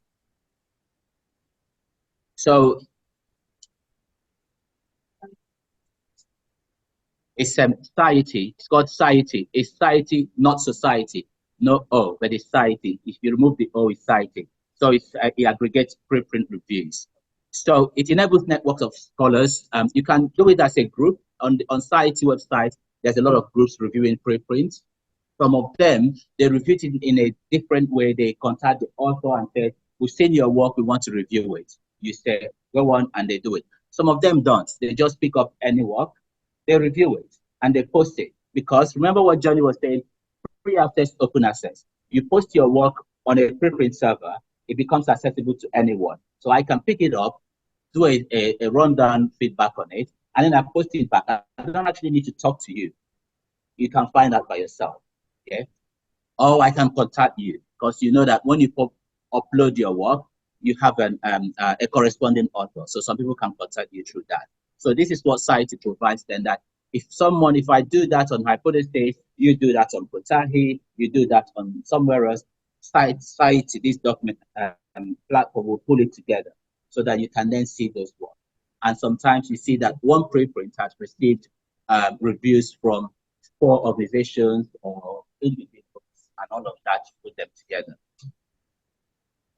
So if you are on Society, register there and use the platform, it has an AI system that shows you, recommends the type of thing you want to read. Again, I'm sorry, I think so far it's doing sciences, but the plan is that this will branch out to include others, but it will recommend work for you, articles for you. Now, part of what eLife does is to improve research culture, to enable early career researchers, young researchers, because they are all pushing for it. We have certain groups, the Early Career Advisory Group. We have the Ambassador Program, which we recruit over 100 researchers to train them, equip them with knowledge of open science, open access, and then support them to go back to their own geography, their own area, to do what they think will solve a problem in that area. So we run that program. It lasts 18 months. We will recruit the new batch in October. So if you look on our website, you can find that. We have a Ben Barry Spotlight Award, which is an award we give out up to $5,000 to researchers who are doing research. The money is really to help them with miscellaneous expenses. So you can apply. We give out those to people who apply. It opens around May, June, and then people apply to that. We also have started a group called the Global South Committee, which I recently started that on open science, to work with scientists in the Global South, to actually look at how we can support the work they do, to be able to further, and as an African, one of the things that concerns me is that our voices are not being part of the global discussion. So we need to do something, but we can't do it if you guys are not doing it. You guys have to get more active, do things, and push your work into the main body of work and influence things there. So the Global South Committee is to help us to, be able to support that. And then, of course, we have the Early Career Reviewer School. I think I've done my bit now, exactly 1 hour. And any questions? I have a question or observation. 1 second, someone online has an observation. Can I go ahead? Yes, go ahead. Yeah, go ahead. Thank you so much. Now, from your presentation, we need us to understand that we need to project your new focus or your new model of not depending on just where reviewers will not have say in the review of their papers or their work or their share work. Now, you also made us understand that your focus is on sciences. Now, my observation is this: if the institutions are ready to shift their traditional approach of review, of peer review, to embrace your new model of review, don't you think that the humanity aspects or areas that are not included in your present provision on your platform will be adversely affected?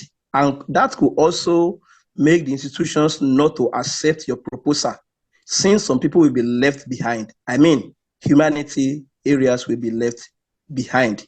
What do you think about that, sir?